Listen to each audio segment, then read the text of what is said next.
भगवान, इस संसार की उत्पत्ति की घटना किस प्रकार घटी?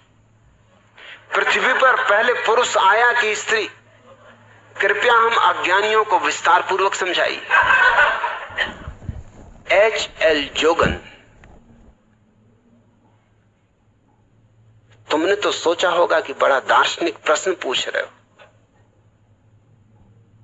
ये दार्शनिक प्रश्न नहीं, ये बहुत बचकाना प्रश्न है। ये छोटे छोटे बच्चों की बात है। अगर कोई तुमसे कह भी दे कि संसार की घटना यूं घटी, तो तुम पूछोगे कि यूं ही क्यों घटी, और तरह क्यों ना घटी। कोई कहे कि संसार को परमात्मा ने बनाया, तो प्रश्न का हल हो जाएगा। तुम पूछोगे क्यों बनाया, किस लिए बनाया? क्या परमात्मा लोगों को कष्ट देना चाहता, दुख देना चाहता है? क्यों बनाया? और धर्मगुरु तो कहते हैं कि संसार से मुक्त होना है, भवसागर से मुक्त होना है। और ये परमात्मा क्या अधार्मिक है जो संसार बनाता है? परमात्मा संसार बनाता है, महात्मा समझाते संसार से मुक्त होना है। कौन सच्चा है? महात्माओं की सुने कि परमात्मा की माने? और फिर परमात्मा इतने दिन क्या करता रहा? संसार नहीं बनाया होगा, फिर एक दिन बना दिया। एकदम झक आ गई। क्या हुआ? किस कारण झक आई? भांग पी गया था? भांग कहां से आई?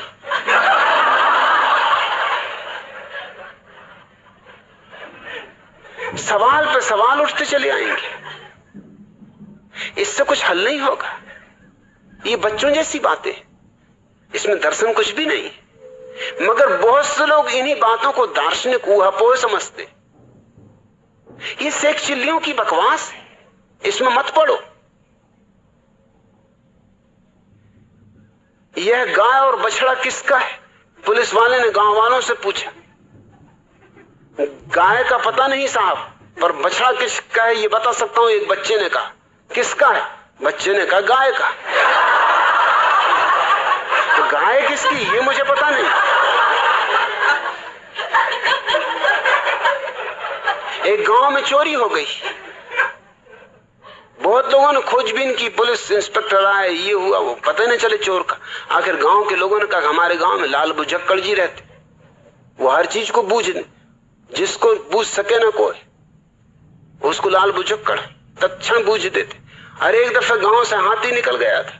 गांव वालों को कभी हाथी देखा नहीं था। रात निकल गया, सुबह उसके पैर के चिन्ह दिखाई पड़े। बड़े गांव में चिंता फैली कि किसके पैर, इतने बड़े पैर, तो जानवर कितना बड़ा होगा। फिर लाल बुझक्कड़ ने सुझा दिया, उसने कहा कुछ घबराने की बात नहीं। अरे हरना चक्की पैर में बांध के, सीधी सी बात है, चक्की के निशान है, और उछला है तो हरण रहा होगा। पैर में चक्की बांध के हरना उछला होए। हल कर दिया मामला लाल बुझक्कड़ ने। आप क्या इधर उधर पूछ रहे हैं, लाल बुझक्कड़ से पूछ लो। इंस्पेक्टर ने कहा ये भी ठीक है, चलो देखे शायद कुछ बता दे। लाल बुझक्कड़ ने कहा कि बता तो सकता हूं, मगर सबके सामने नहीं बताऊंगा, क्योंकि मैं झंझट नहीं लेना चाहता। मैं तो बता दूं फिर कल मैं मुसीबत में पड़ूं। अरे किसने चोरी की मुझे मालूम, मगर उसका मैं नाम लूं तो फिर मेरी जान आफत में आए। मैं सीधा साधा आदमी, मैं झंझट में नहीं पड़ना चाहता। कान में कहूंगा, एकांत में कहूंगा। इंस्पेक्टर ने स्वीकृति दी कि किसी को कहूंगा नहीं, कसम खाता हूं, मगर तुम बता तो दो भैया। उसको लेके लाल बुझक्कड़ एकांत में गए, गांव के बाहर जंगल में ले गए। वो बोले क्या बता दो, यहां कोई भी नहीं है, पशु पक्षी तक नहीं है सुनने को। तो कान में फुसफुसा के कहा कि मैं पक्का कहता हूं, देखो बताना मत, किसी चोर ने चोरी की।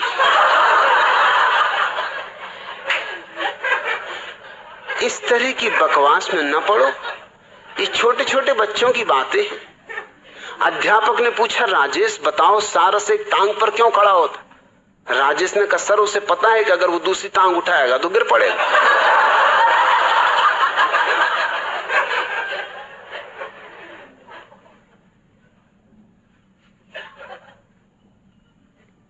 सेठ चंदूलाल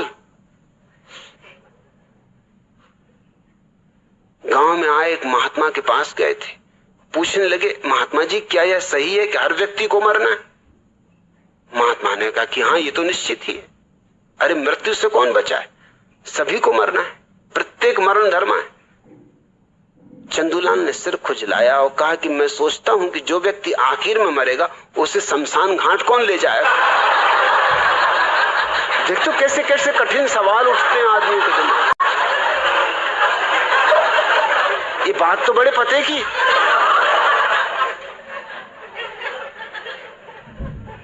एक मित्र दूसरे से कह रहा था, तुम्हारे उस वैवाहिक विज्ञापन का कोई जवाब आया जिसमें तुमने छपवाया था कि एक सुंदर सुशील व कमाई युवक अपनी जिंदगी में रोशनी की एक किरण चाहता है? दूसरे ने कहा आया। एक जवाब आया था बिजली घर के दफ्तर से।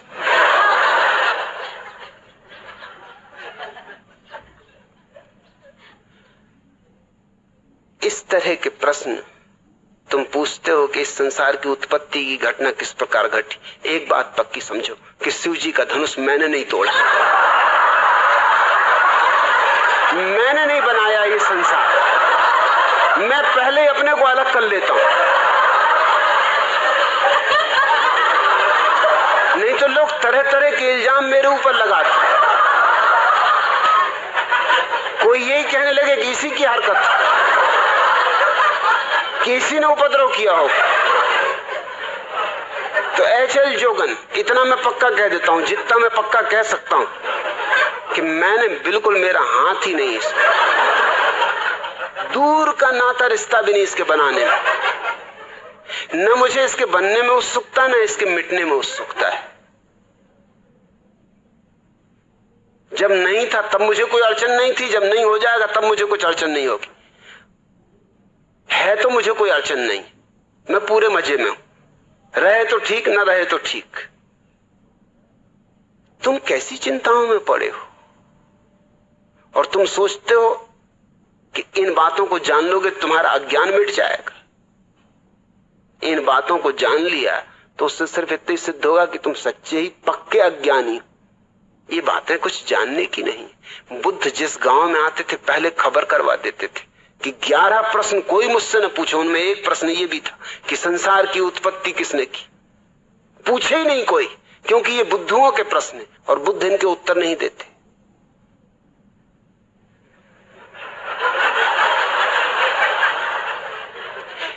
मेरे दादा मुझसे पूछा करते थे, अक्सर औरों से भी पूछा करते थे, लेकिन जब उन्होंने मुझसे पूछा तो फिर पूछना बंद कर दिया। वो पूछा करते थे कि अक्ल बड़ी की भैंस। अब उनको कौन उत्तर दे? मुझसे एक दिन पूछ बैठे, मैंने कहा भैंस। उन्होंने कहा क्यों? मैंने कहा क्योंकि भैंस ये सवाल नहीं पूछती।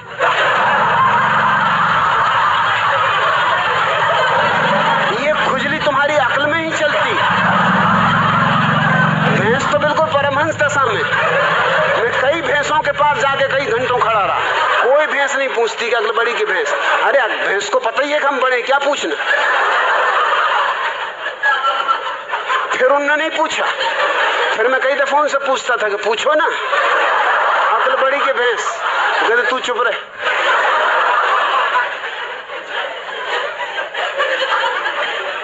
वो मुझे कहीं नहीं ले जाते थे। वो बड़ा सत्संग करते थे, महात्माओं के पास जाते थे। वो जब भी जाए मैं बैठे ही रहता था कि आया मैं भी, कि नहीं तू ले जाने नहीं, तू कुछ ना कुछ उल्टी सीधी बात कह देगा। मैंने कहा उल्टी सीधी बातें तुम लोग करते हो, मैं सीधी सादी बात करता हूं। अब तुम ये बात पूछते हो अक्ल बड़ी की भैंस, और मैंने सीधा उत्तर दे दिया कि भैंस, तो तुमको लगता है उल्टी सीधी बातें कर रहा हूं। अरे आने दो, मैं भी तुम्हारे महात्माओं को जरा दिखाऊंगा। एक दफा मुझे ले गए, सिर्फ एक दफा ले गए। एक महात्मा के पास गए वो मिलने, मुझे ले गए। महात्मा की उम्र रही हो कोई 30 साल, मेरी उम्र रही होगी मुश्किल से कोई 15 साल, और मेरे दादा की उम्र रही कम से कम 60 साल। महात्मा ने उनसे कहा आओ बच्चा बैठो।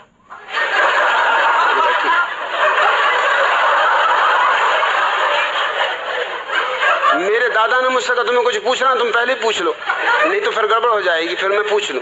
मैंने उनसे पूछा कि बच्चा एक जवाब दो।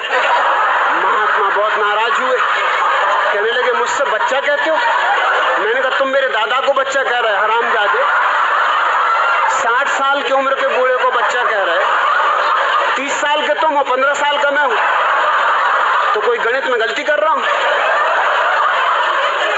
तुम बच्चा नहीं, महाबच्चा हो। मेरे दादा ने मुझे फौरन बाहर निकाला, तू जा भैया, तू घर जाओ, कभी मेरे साथ मत आना। क्या बातें पूछ रहे हो? सृष्टि को किसने बनाया? जान भी लोगे तो क्या करोगे? क्या फिर से बनाना है? एक से ही मन नहीं भरा। अरे इतना ही जान लो कि अपना अज्ञान कैसे मिटे। ये जानने से नहीं मिटेगा। ध्यान का दिया जला लो, अज्ञान मिट जाता है। ये सारी जानकारी तुम्हारे अज्ञान को नहीं मिटा पाएगी, अज्ञान को और बढ़ा देगी। पंडित हो जाओगे। पंडित यानी महाअज्ञानी। पापी तो पहुंच भी जाएं परमात्मा तक, पंडित कभी नहीं पहुंचते।